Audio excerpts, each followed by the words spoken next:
Had it been a week? 3? She had lost track. One of the most populous cities in America, and she had yet to see a single soul besides herself. Ashla was a bit hazy on some of the details of when this all had come about, of how and why the world had blossomed into this bizarre, barren landscaping, but she did recall her initial reaction of pure panic.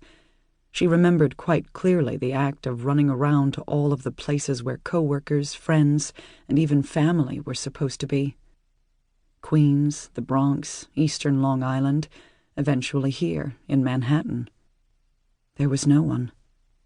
Oh, everything worked all right. Subways, cars, machinery, all of it as if the regular occupants of the world would return any moment to pick up and go on just as they always had. Only there were some strange details missing. There was no television reception or projection. Light bulbs, neon lights, and anything providing the smallest glimmer of illumination refused to perform their designated functions. That had truly freaked her out in the beginning.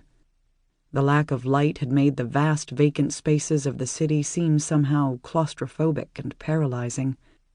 It had gotten better, thank goodness, as her eyes had adapted to the total darkness with a surprising rapidity. She had even grown accustomed to the fact that it always remained nighttime and never turned to day like it should. Things had definitely improved once she stopped thinking of reasons why there might not be a sun. Another odd thing was the food.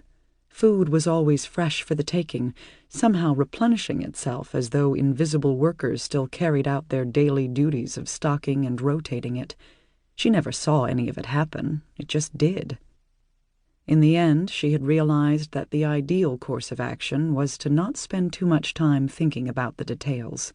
She never got answers when she did, and only managed to scare herself witless in the process. Explanations escaped her for those and many other anomalous details, but she was weary of the constant heart-racing panic that overwhelmed her every time she thought too hard about her shadowed environs. Instead, she learned to enjoy things, like foods she'd never tried before, or sneaking into homes in Chinatown just to see how different they were. There was one light, however, moonlight. It was the one and only relief to the dark world. The growing cycle of the moon, with its inevitable turn toward fullness, would shed more and more beautiful pale light onto the world around her. Ashla didn't even mind all the spooky shadows it cast in long black and gray streaks. She already knew no one was hiding in them. In fact, her reality remained completely devoid of humanity, just as it had for the better part of a month now. 2 months? More? Even time seemed to have given up on this lifeless wasteland that made no sense to her. She supposed she had given up as well, eventually trudging away from the overwhelming grief over lost loved ones and even abandoning her furious frustration at her suddenly senseless world. Now she simply wandered New York and the rest of the tri-state area, trying to amuse herself. Until then, she had never realized how vital the presence of others could be to a person's sanity. It had actually been fun for a little while, walking paths and places that were normally so heavily protected by security or warning signs, and examining all the strange inner workings of things she'd never questioned before. At least, it had been fun until she had taken a bad fall in a subway station, and it had occurred to her that if she were hurt very badly, there would be no one around to help her. No one to rush her to a hospital for care. No one to care enough to keep her from rotting away from hunger and thirst alone in a dark, tiled tunnel.